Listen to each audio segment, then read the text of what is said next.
Hello, and welcome to the Human Factor, the LinkedIn Live of Inc. and Fast Company. I'm Eric Schoenberg, the CEO of Mansueto Ventures, the home of Inc. and Fast Company.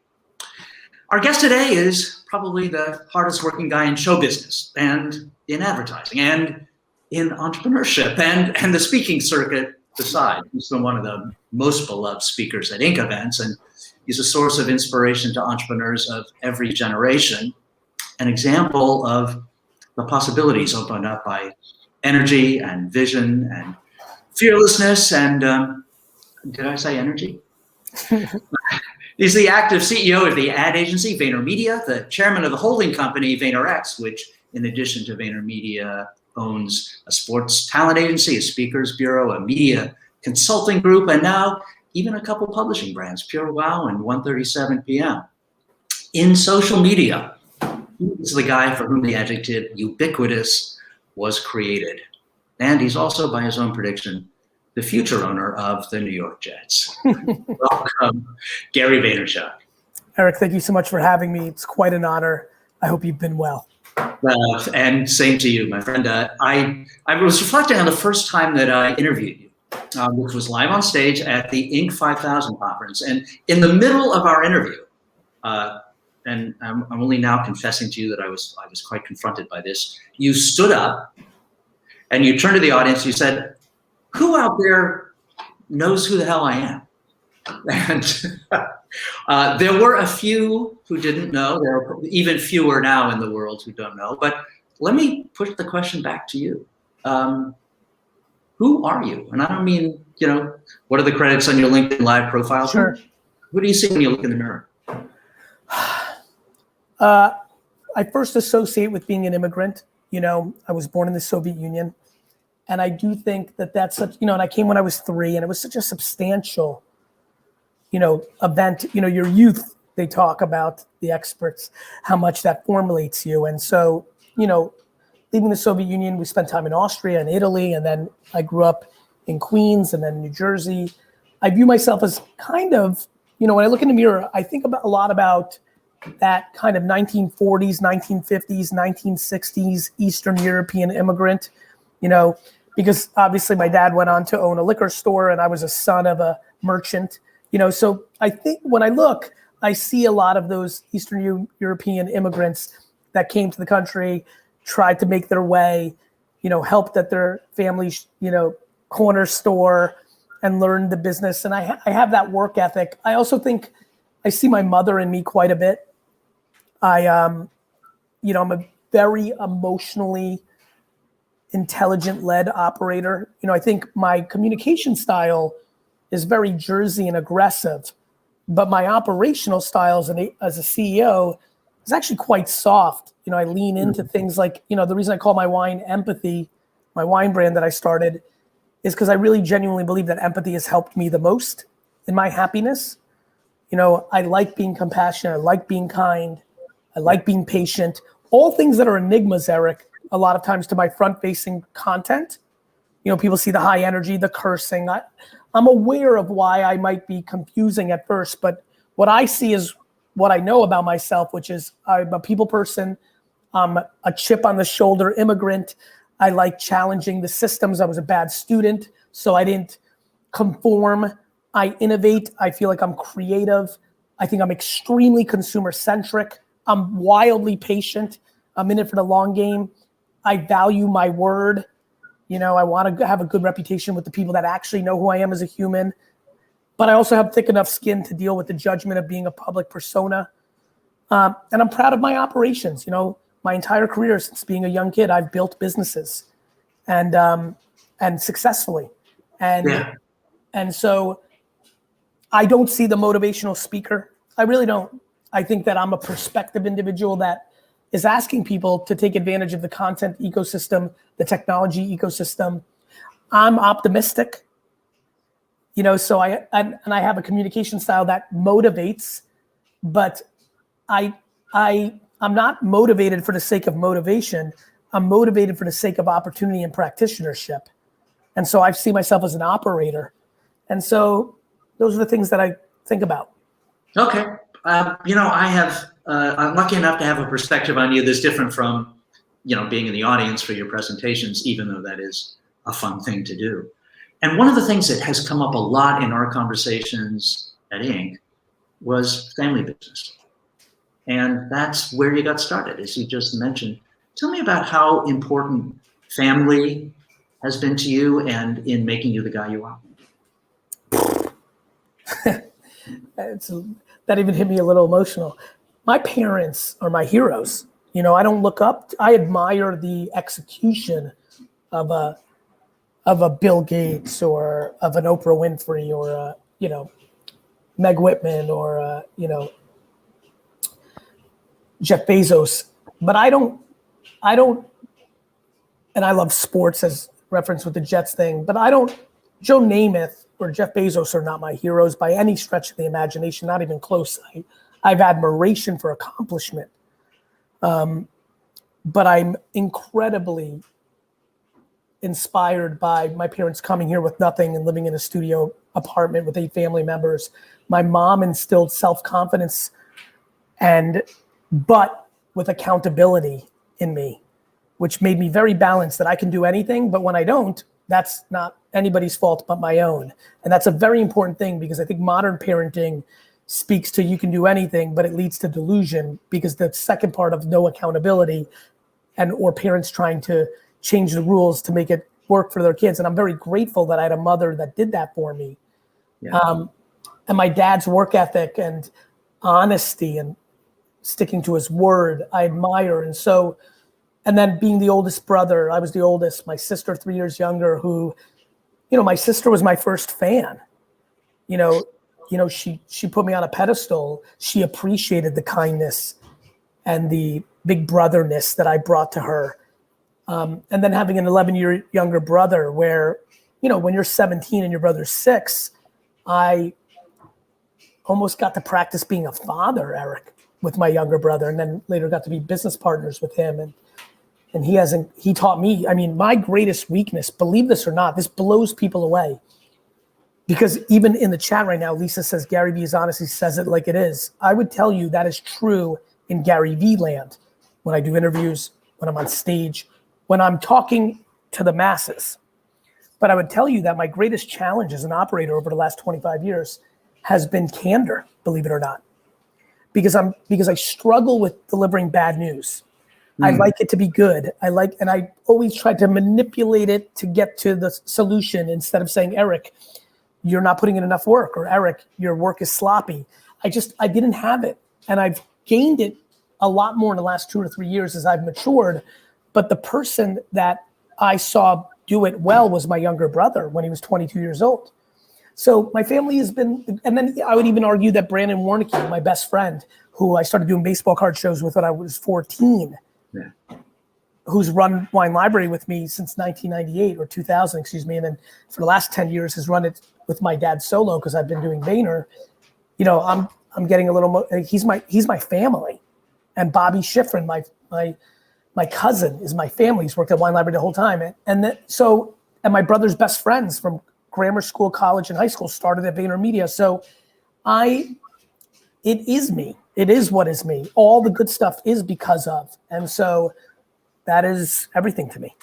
Wow. Well, let's get back to that too, about working with your family. But first I want to kind of catch up myself and everybody who's watching with the stuff that you've been up to lately. So, among other things that sprouted at VaynerMedia and VaynerX during the crisis was a consulting business aimed at Gen Z, and internally you called it Steal Our Brains. Tell me about that.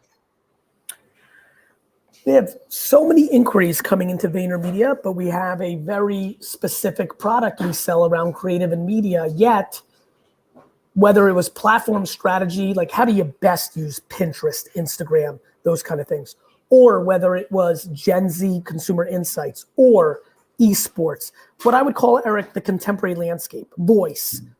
In today's world, Clubhouse, blockchain, VR, AR. We just had so much interest because of my experiences and the great people around me that we decided to stand up a consultancy where what I would call an entrepreneurial contemporary version of Bain or McKinsey or Boston Consulting Group. And because we don't have that level of brand and clout that those companies have, instead of 7 and 8-figure scopes, something that was in the mid 6 figures, low 6 figures, 8, 12, 15, 365-day a year projects. It's been extremely lucrative for our clients because they're blown away by the ROI. And it's been a great business addition to VaynerMedia. It's a great way to start with us. It's we want to bring the most value to somebody paying us money. And if we think that's steal our brains, give our best advice at the lowest possible cost, that is something we are willing to do, and it's being received extremely well. Good. I'm glad to hear it. The idea of providing value to your customers has been a recurring VaynerMedia theme. You've talked about it a lot when you talk about traditional commercial advertising, that the 30-second TV spot is usually a waste of money, and that there are much better ways to reach your customers. And yet, one of your clients, Miracle-Gro, did its first ever Super Bowl commercial in the last Super Bowl. What was your thinking there? So I think Super Bowl is the greatest deal in advertising. So better than any other way to advertise. My best work on Facebook, Instagram, TikTok, Snapchat, all of that. If you're trying to build awareness, there's no better deal than the $5.5 million that you put into a Super Bowl spot. Now, the problem is the creative, the commercial itself is the variable of that statement, right? So Oatly, I think, stole that investment this Super Bowl. Everyone's talking about it. Many people didn't know about oat milk. I did, but not 100 million Americans. Yeah. And so yes, I think about value. So it's there's a lot of ways to waste money on social media. It's how do you handle the tool is what I think a lot about. And so, yes, that's a big religion of mine. Underpriced and overpriced attention, and then the capability of creating within that attention. Cool. Well, the commercial was was very funny. It was pretty well received. So congratulations on that. And more importantly, Eric, we treated it as a functional Super Bowl spot. As you saw, the entire time it was up, we had a phone number there, and we're able to pick up, I'm not allowed to disclose, an extraordinary amount of cell phone numbers, which we will then be able to do remarketing to, build awareness with. And so we're very excited about it. That's good. Good. I noticed that one of your clients now is TikTok, which is interesting given your early adopter attitude towards so many social media platforms. What do you hope to do with TikTok, and where do you see it fitting in kind of culturally and commercially? I mean, TikTok's a monster platform. Obviously it's had a lot of muckery from headline standpoints with the past regime, but the reality is it's a company that is an empty vessel that allows people to be creative within it. Their goal is to have as many people on as possible. Our remit is to create media and creative that brings awareness to it so that people adopt it or understand it. And whether it's TikTok or Chase Bank or Pepsi or, any of our clients, Kraft, Mr. Peanut, all those things, it's about awareness and adoption. And that's what we're doing there and everywhere else. Okay. I want to get back to talking about you, which is just looking at the comments. There are a lot of people who feel like they know you and love you, and so and a lot of them, I think, like me, wonder what makes Gary Vee tick and what makes him tick so hard. You in a number of your videos, and even in what we were talking before we started, you talked about how people see you, how people see the character of Gary Vee, and some people, you're assuming, see you in a negative light. Well, it's not assumption. It's not assumptions. You hear that? Yeah, and I actually appreciate it, Eric. To be frank, I'm actually quite compassionate to, I'm very hyper when I communicate on the internet because I'm excited. You know, I'm genuinely excited. I'm very driven by gratitude, which leads to a lot of happiness. I also have incredible conviction in my beliefs, and I have a little bit of a potty mouth, and I don't think that lands for everybody the first time they see it for 45 seconds. And so they leave those comments. And I actually think that's fair. You know, but I have incredibly good intent. I'm trying to build up. I don't try to tear down.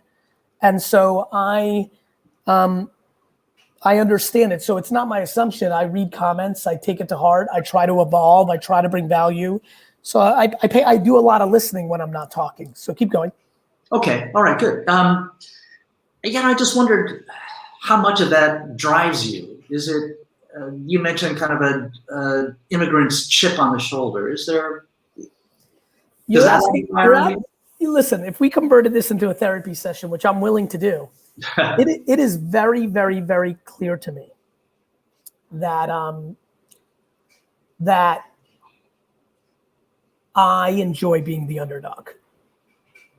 And as I've amassed success, if you ask me, if I'm getting naked with you and I see where you're taking this, if you're asking me directly, do I believe that I sometimes self-sabotage because I enjoy being underestimated? The answer is yes.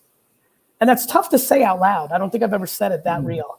I just enjoy being underestimated. I like the unveil. I love the journey. I grew up a Yankees fan, Eric. I was as big of a Yankees fan as I was a New York Jets fan as a child. However, the Yankees went on to find, the Yankees actually had this bad period in the 80s. And I enjoyed it. The Tigers and the Blue Jays and being upset. And then they won. And I stopped caring. And the same thing happened with the New York Rangers. If I opened up my yearbook, there's more people that reference the New York Rangers than reference the Jets. And I enjoy the journey. I enjoy the climb. And I do ask myself, once in a blue moon, I'll do an interview or a podcast where I really let go, in essence, the veil and go deeper into intellect. I show a side of me that I rarely show because I don't think, the reason I talk about the things I talk about is I think that they're actually things that people can do. Whereas me coming out and saying, I'm smart. Well, what value, Eric, does that have for anybody who's listening? Nothing. So for me, I do think a lot about what's creating my subconscious behavior in public.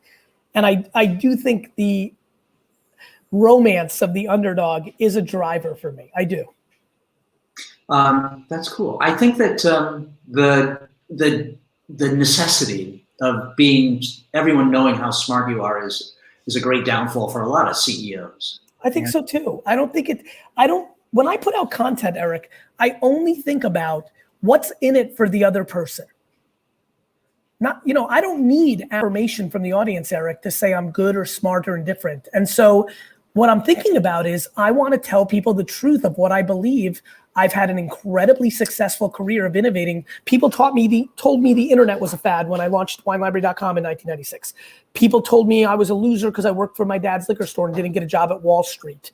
People told me that YouTube was going to be a fad and I shouldn't start Wine Library TV, and why would you take time away? You've built this big .com business. People told me that social media was stupid.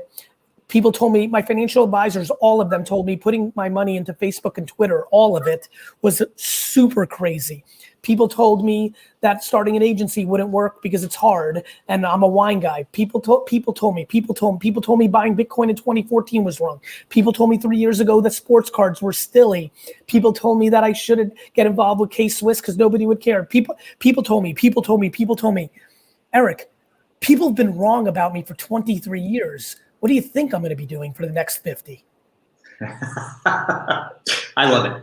All right, Gary. I'm gonna throw out some themes that I know you've talked about a lot, and they mean a lot to the readers of Ink and Fast Company.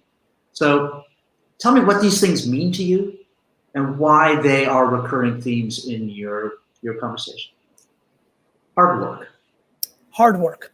Hard work feels to me that it's the only variable that everybody can control. You know, and I've stopped using the word hustle, Eric, because society has converted that into more of a mental burnout. So I used to use the word slang term for hard work as hustle, and it was very well received in 2009 when I came out, right?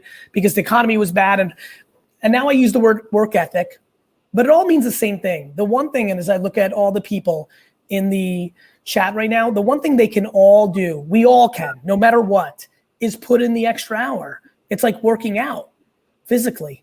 And so I like it. I now hedge it a lot more because I'm scared that people are going to burn out. When you love what you're doing, you tend not to burn out. That's what I'm in. So I try to be thoughtful in how I talk about it, but I'm very passionate that hard work is the most controllable thing for everybody. And so I like talking about it. To me, it's the most controllable variable of creating something for yourself and creating happiness.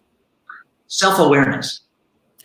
I think self-awareness leads itself and allows yourself to stay out of trouble. I love self-awareness. Now, that feels harder to teach. I have family members and best friends that I've been trying to speak about self-awareness to for 20 years who still very much struggle with it. But I talk a lot about it because I want people to lean into it, because if you're fortunate to have it, it's an incredible advantage.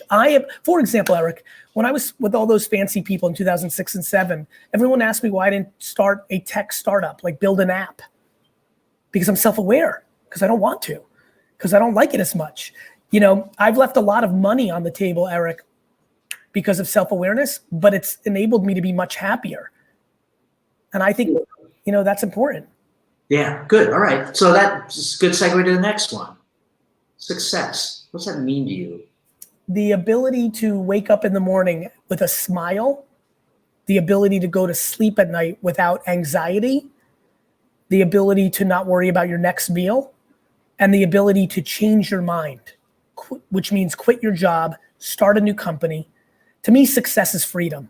And money has to do with that, but I think perspective and the way you spend your money once you amass it has a lot to do with that. I have unlimited friends who make $500,000 a year, but they live a $700,000 a year lifestyle and they're stuck. On the flip side, I have friends who make $61,000 a year who are very happy because they live within their means. So I think about freedom. Good. The next one is fame. And let's tie that back to something that you have become kind of a world leading expert on, is the creation of a personal brand and its power in creating businesses around that. I think if you look at, I think it's a beautiful question. I think if you look at what Mr. Beast has done recently with building a humongous burger business, you look at what Alexis Ohanian's doing, or Chamath, or Pump, or Elon Musk, or, Arlen, or, there's just all these people out there, Girl Boss, Sophia, once you build awareness, Kylie Jenner, the Kardashians, Jesus. Yeah. Once you build awareness, attention, you can then deploy underneath you businesses. Now, most people who are hungry for fame are actually often non-operational or aren't capable of finding partners that are operational to turn that awareness into something successful. That's why so many influencers' businesses fail. For me, don't forget, Eric, I built a very large business as a 20-year-old kid before I made a single piece of content. Nobody on earth knew who I was. So I came from a different angle. I didn't start with awareness and built a business. I was a businessman who later in life got some awareness. So I'm an actual operator. I'm a CEO and CEO to begin with, who later understood, oh my God, in 2006, I understood this internet thing is going to be big. People that are on top of these platforms that amass awareness, to me, it's not fame, it's awareness. It's like being Coca-Cola. Will be able to then underneath that operationalize. Now, most people don't have the stomach to deal with the human pushback of awareness/fame. It hurts my feelings every day, Eric, when people say I'm a charlatan or I'm a bullshit artist. That hurts. But I have such a bigger mission. I know who I actually am. I have enough self-esteem, thank God, to my parents, and I'm an operator. And so it's worth that to build, because there's nothing that's more leverageable than owning your own awareness. And so I think we're going to see the rise. I think we're going to see the rise of thoughtful personal brand operations over the next decade. And I think you're seeing it, and it comes in many forms. It comes in individual form like me, but it also comes in the form of communities, like you've seen with GameStop and like you're seeing with Dogecoin. And so there's a lot going on with humans sitting on top of the internet. And I feel like when I'm an old man and they're writing kind of my history, I'm proud that I'll be one of those people that most understood it in 2006. Good. Apply that understanding to the latest really hot platform, Clubhouse. Where's that going to go?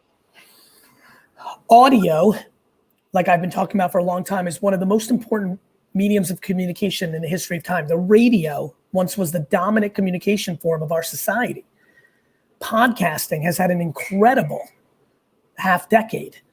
And so to me, Clubhouse audio communities is all great social networks replicate real life.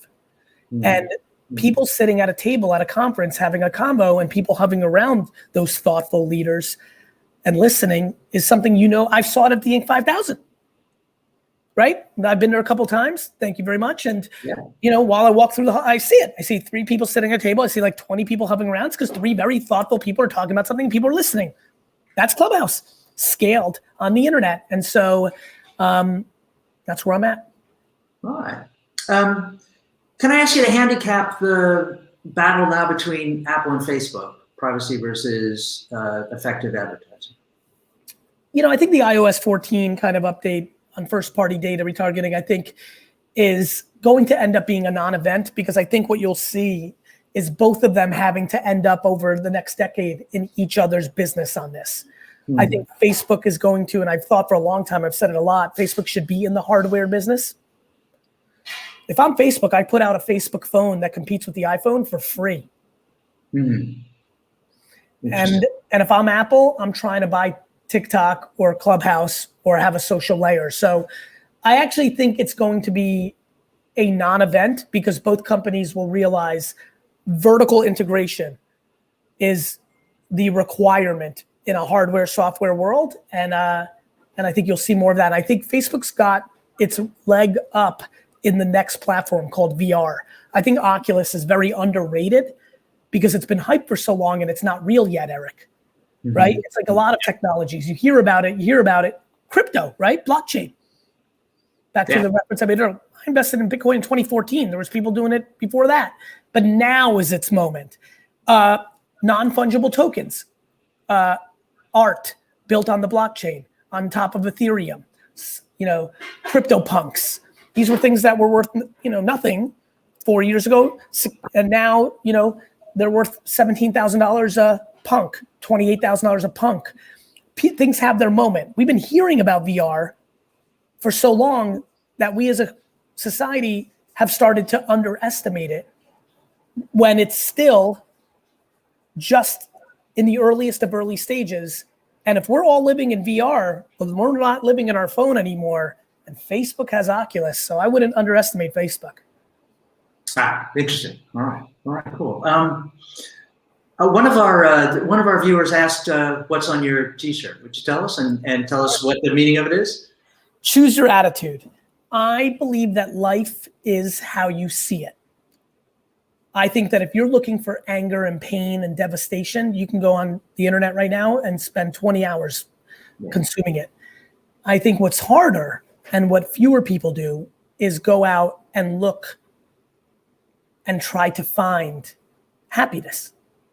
The reason I put out positivity and practicality, and I hate when people think what I'm doing is not practical, because I'm talking about practicality of here's the mindset, but here's the execution. And so choose your attitude is, for example, why am I happy and why am I successful? In its most simple form is because and this is not hyperbole, Eric, I was raised in an immigrant family where most people died in their 40s and 50s because they grew up in Soviet Russia. Remember my family lineage. Most people died in their 40s and 50s, maybe 60s in the Soviet Union because it was a suppressed people, and they drank vodka and they were unhappy and they couldn't leave the country, and it was a jail. And so na zdrowie was something I grew up with. Everybody would cheers to good health, nothing but good health. So for me, between my great-grandmother, my grandmother, my mom, when I wake up in the morning and the phone didn't go off at night, Eric, telling me something terrible has happened, I struggle with not being happy. I don't care if we lost a big client. I don't care if, somebody made fun of me. I don't care if an investment went belly up. I don't care if my best employee, I care if my best employee quit, but it can hurt for a minute. It can hurt for maybe even an hour, but I can't dwell on business. I can't dwell on silliness of like fame on the internet. My tears are saved for the death or the chronic illness of my favorite people on earth. That's it. And that's my attitude. That's my perspective. And as you can imagine, that gives me incredible capacity to deal with negativity or with things like COVID, where I have to let go of a bunch of employees. I have to try to get paid by my client. I can captain a ship through very choppy waters because I keep things very basic and I'm driven by gratitude. And I think more people need to make their life far more simplistic. Of all the things you've done, of all the things you've said, all the speeches you've given and videos you've done, all the messages you've delivered, companies you've built, what are you proudest of? When people email me and tell me that they were in such a depressed state that they were getting into places that made them consider to not be on earth, and that a series of my videos took them out of that dark place, enabled them to realize that they had insecurities around their family dynamics, and they were able to build up and get into a much more functional, happy place. Eric, there is nothing more flattering on earth than getting a human being to tell you that you actually potentially, genuinely might have really helped them out of like the most extreme of suicide. And I'll be honest with you, when I get a lot of those messages, Eric, I try to take those with a grain of salt. I don't, they're so heavy that I'm even, I don't know if you could see this, I'm even getting goosebumps right now. It's just so difficult to even be on the other side of a communication like that. Yeah. But then even to let me go to something that's a little less heavy. Hey, Gary, I was using bourbon at night to escape my unhappiness. Now your videos are that supplement.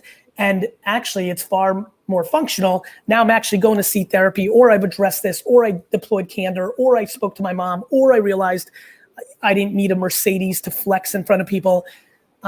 There's nothing I'll ever do professionally that will compete with the Gary Vee content that leads to betterness for people. And don't forget, everything I do as a public persona is free.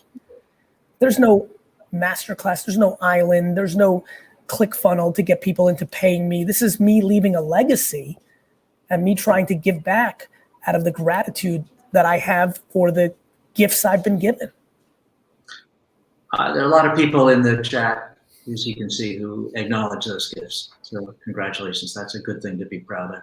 Thank you. Let me ask you a question that I ask a lot of people that come on this program and have stood on the stages of Inc. or Fast Company. As you know, most entrepreneurs fail. Yes. And very few people in any business achieve the level of success you had. When you look back at what you've done, how do you answer the question, why you? The right circumstances of parenting, DNA, and environment. Because I was gifted with self-awareness through DNA and or maybe parenting, I was able to realize very quickly, call it second or third grade, that I was different in this thing called business.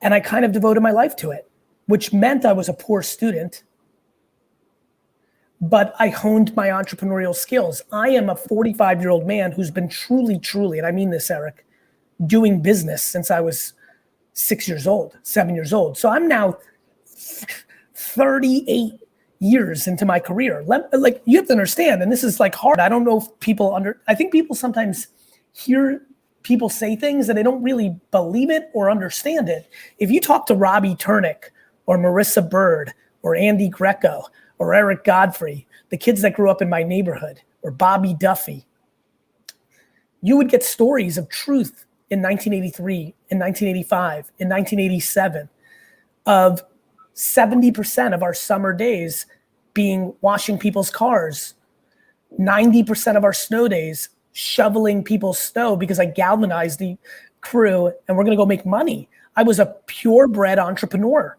I believe that most people fail at entrepreneurship because they want to be entrepreneurs because it seems cool or lucrative. But I'm no different than LeBron or Beyonce. I was born it, found it, honed it, put in the work ethic, and maximized my natural given talents. And I got lucky that my parents, specifically my mom, created an environment where I was allowed to.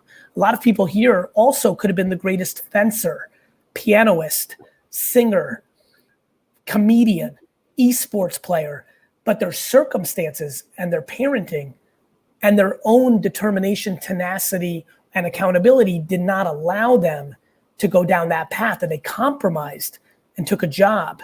They feared, by being a bad student, by not being great at sports, by being an immigrant, by being short, I got so used to no and so used to losing that being an entrepreneur felt safe. For most people, doing things that show public failure is like a scarlet letter. For me, it's like a cool scar. For me, when I lose, Eric, Forest, the startup I started, Cork, the wine thing, I started 10 divisions in VaynerMedia that haven't worked, sampling, live events twice, many things. San Francisco office that I translated to LA. Scars, cool ones, like, the good looking dudes that have a cool scar. That's how I see it. I think other people see it as a scarlet letter. And I think in that mindset is why I win. Fearlessness, acceptance of failure, finding your dream, honing it, and in the end, it all comes back to mom. My mom I feel like when I go to heaven, I get to ask all my questions. And if I said, heaven, what percentage of my success is based on Tamara Vaynerchuk? God, I think the answer is in the 80 to 90%. And I know my dad will see this and be upset with me. And my dad gave me so much, including probably the cherry on the sundae, which was he made me a more honest man in my youth. I had such gift for gab, Eric.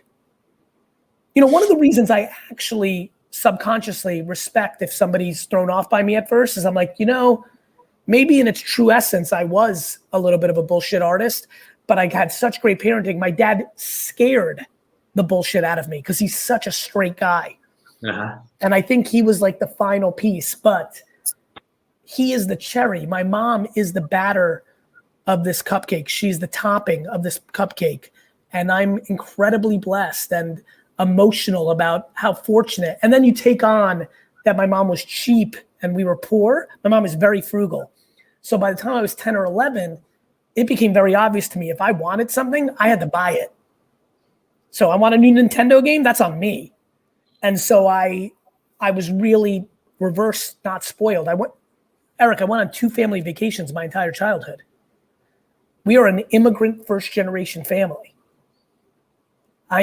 Most of the people watching this, I'm most of their grandfathers, not them, meaning I'm first gen. I'm born in the old country. I was born in Belarus. So, that's don't complain, go to sleep. That's work for 15 hours a day as a 14-year-old in the family business because it's the family business. You're not going on this school ski trip. We're not paying $200 for that. That's you're the older brother. Take care of your siblings. That's, getting into fights outside when you get made fun of. That I've got a lot of grit in my body. I'm not scared of anything. Good. There is an undeniable truth to the stat that immigrants create companies, first generation included, create companies at a rate that is way, way above second and third generation or later. It's hard to be scared when you have nothing to lose. All right. Gary, let's leave it there. Hard to be scared when you've got nothing to lose. I love it as a kicker. It's been great talking to you. Thanks for being on the show. Great to see you. This has been The Human Factor, the LinkedIn Live of Inc. and Fast Company. Thanks for watching, everyone. Thank you for everybody watching. Cheers. Bye.